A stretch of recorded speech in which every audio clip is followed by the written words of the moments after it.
اللي عندهم السعلة وخاصة السعلة ناشفة، ولا اللي عندهم التهاب لوزة ليزونجين، ولا حلقهم يكون ملتهب يحرق، هاد الوصفة هذه ليكم جربوها ورجعوا لي في التعليقات.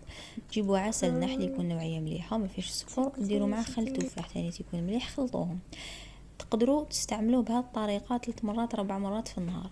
الا كان عندكم حتى صدركم السعلة من الصدر ولا الحلق بزاف يحرق وناشف يعني يخبش، زيدوا معاه زيت الضرب كما زدت انايا، خلطوهم مليح مليح وخذوا منه صباح على الريق قبل النوم، وحزوا 2 خطرات في وسط النهار، وانتوما والاطفال الصغار جربوها وقولوا لي رايكم.